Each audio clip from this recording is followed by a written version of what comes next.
আসসালামু আলাইকুম। আমার আপু এবং ভাইয়ারা সবাই কেমন আছেন? আশা করছি সবাই ভালো আছেন। আজকে কিন্তু আমি আপনাদের জন্য কিন্তু একদম নতুন একটি পিঠার রেসিপি নিয়ে চলে এসেছি। আমার মনে হয় না এই পিঠাটি কেউ আগে বানিয়ে খেয়েছেন।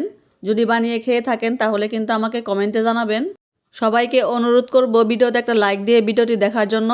আশা করছি আজকের রেসিপিটি আপনাদের সবার কাছে অনেক বেশি ভালো লাগবে। নিয়েছি একটি বাটি। বাটিতে কিন্তু চায়ের কাপের 1 কাপ সুজি দিয়ে দেব। আরও হাফ কাপের কম কিন্তু আমি সুজি দিয়ে দেব। এরপর দেব গুঁড়া দুধ। গুঁড়া দুধটা কিন্তু অবশ্যই দিতে হবে। হাফ চা চামচের মতো বেকিং পাউডার দেব। এখন স্বাদ মতো লবণ দিয়ে দেব। প্রথমে শুকনো উপকরণগুলো কিন্তু মিশিয়ে নেব। আমি এখানে কিন্তু সুজি দিয়ে পিঠাগুলো তৈরি করব। সুজির পরিবর্তে কিন্তু আপনারা চাউলের গুঁড়ি দিয়েও কিন্তু পিঠাগুলো সুন্দরভাবে তৈরি করে নিতে পারবেন। চীনাবাদাম ভেজে খোসা ছাড়িয়ে নিয়ে কিন্তু আধা ভাঙা করে নিয়েছি, এগুলো দিয়ে দেব। এখন দিয়ে দেব কোরানো নারিকেল। এই পিঠার ভিতরে নারিকেল আর বাদাম যত বেশি দেবেন পিঠাগুলো খেতে কিন্তু ততই বেশি ভালো লাগবে। খেজুরের গুড় জাল করে কিন্তু গলিয়ে নিয়েছি, এখন খেজুরের গুড় দিয়ে দেব। খেজুরের গুড় দিয়ে পিঠাগুলো বানালে কিন্তু বেশি ভালো লাগে। যারা গুড় খেতে পছন্দ করেন না তারা কিন্তু গুড়ের পরিবর্তে কিন্তু এখানে চিনি দিয়ে কিন্তু পিঠাগুলো বানিয়ে নেবেন। গুড় কিন্তু সুজির সাথে একটু মিশিয়ে নিয়েছি, এখন নর্মাল তাপমাত্রার পানি নিয়েছি। এই পানি অল্প অল্প দিয়ে কিন্তু একটা ব্যাটার তৈরি করে নেব। ব্যাটার কতটুকু ঘন করতে হবে সেটা কিন্তু দেখিয়ে দেব। পিঠার ব্যাটার কিন্তু এত ঘন রাখবো না, আর একটু পানি দিয়ে কিন্তু পাতলা করে নেব। পিঠার ব্যাটার কিন্তু আমি একটু পাতলা করে তৈরি করব, কারণ যখন এটা রেস্টে রাখবো তখন কিন্তু সুজিটা ফুলে কিন্তু আর একটু ঘন হয়ে যাবে। এখন 2-3 মিনিটের মতো কিন্তু এইভাবে একটু ফেটিয়ে নেব।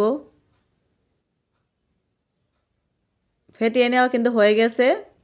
সয়াবিন তেল নিয়েছি, এখন তেলটা দিয়ে দেব। এখানে কিন্তু 4 চা চামচের মতো তেল আছে। তেলটাও কিন্তু ভালো করে মিশিয়ে নেব।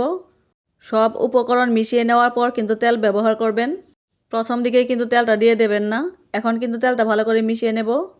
এখন খুব বেশি ফেটানোর প্রয়োজন নাই, তেলটা মিশিয়ে নিলে কিন্তু হবে। ব্যাটারটা কতটুকু ঘন করেছি সেটা কিন্তু এখন দেখিয়ে দেব। আপনাদের দেখে কিন্তু বুঝে নিতে হবে। দেখে নিশ্চয়ই বুঝতে পারছেন কতটুকু ঘন করেছি। এটা রেস্টে রাখার পর কিন্তু আরও ঘন হয়ে যাবে। এখন ঢাকনা দিয়ে কিন্তু 10 মিনিটের মতো রেস্টে রেখে দেব। 10 মিনিট পর ঢাকনাটা খুলে নিচ্ছি। দেখুন পিঠার ব্যাটার কিন্তু অনেকটাই ঘন হয়ে গেছে। এখন কিন্তু একটু ভালো করে মিশিয়ে নেব। ছোটো ছোটো 3টা বাটি নিয়েছি। বাটিতে কিন্তু আজকে পিঠাগুলো সেট করব। বাটিতে কিন্তু প্রথমে তেল ব্রাশ করে নিয়েছি। এখন কিন্তু পিঠার ব্যাটারগুলো বাটিতে দিয়ে দেব।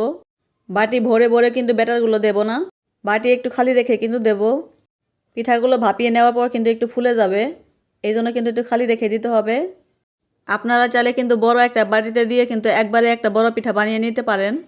ব্যাটার ঢেলে নিয়েছি, এখন কিন্তু বাটি ধরে কিন্তু সমান করে নেব। এখন উপর দিয়ে কিন্তু আরও কিছু নারকেল কোড়ানো দিয়ে দেব। যারা এই পিঠাটি বানিয়ে খান নাই অবশ্যই কিন্তু একবার বানিয়ে খাবেন।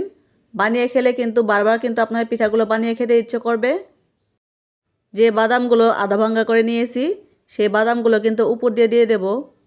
আপনারা চীনা বাদামের পরিবর্তে কিন্তু যে কোনো বাদাম ব্যবহার করতে পারবেন।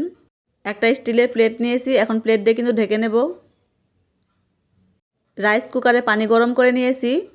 রাইস কুকারে কিন্তু পিঠাগুলো ভাপিয়ে নেব। একইভাবে কিন্তু চুলায়ও কিন্তু ভাপিয়ে নিতে পারবেন। এখন প্লেটটা রাইস কুকারের উপর বসিয়ে নেব। আমি কিন্তু প্লেটের উপর বসিয়ে নিয়ে কিন্তু পিঠাগুলো ভাপিয়ে নেব। রাইস কুকারে যে ছাঁকনি থাকে সেই ছাঁকনির উপর বাটিগুলো বসিয়ে পিঠাগুলো ভাপিয়ে নেবেন। ছাঁকনির উপর বসিয়ে নিলে কিন্তু 20 থেকে 25 মিনিটের মধ্যে কিন্তু আপনার পিঠাগুলো হয়ে যাবে। 40 মিনিট পর রাইস কুকারের সুইচটা বন্ধ করে দিয়ে কিন্তু 5 মিনিট এইভাবে রেখে দিয়েছিলাম। যেহেতু পিঠাগুলো আমি প্লেটের উপর বসিয়ে কিন্তু ভাপিয়ে নিয়েছি, এই কারণে কিন্তু সময়টা বেশি লেগেছে। ছাঁকনিতে বসিয়ে কিন্তু পিঠাগুলো ভাপিয়ে নিলে কিন্তু 20 থেকে 25 মিনিটের মধ্যে হয়ে যাবে। দেখুন পিঠাগুলো চেক করে নিচ্ছি, কাঠি কিন্তু একদম ক্লিন আসছে। এখন পিঠাগুলো নামিয়ে কিন্তু ঠান্ডা করে নেব। পিঠাগুলো কিন্তু একদম ঠান্ডা হয়ে গেছে। একটা ছুরি নিয়েছি, ছুরি দিয়ে কিন্তু সাইড দিয়ে এইভাবে একটু ছাড়িয়ে নেব। খুব সহজে কিন্তু পিঠাগুলো বাটি থেকে বের করে নেওয়া যাবে, একদমই কোনো ঝামেলা হবে না। দেখতেই পাচ্ছেন সুন্দরভাবে কিন্তু পিঠাগুলো বেরিয়ে আসছে। সবগুলো পিঠাই কিন্তু আমি বাটি থেকে বের করে নিয়েছি। দেখুন পিঠার পিছন সাইডটাও কিন্তু সুন্দর হয়েছে, একদমই কিন্তু বাটিতে লেগে যায়নি।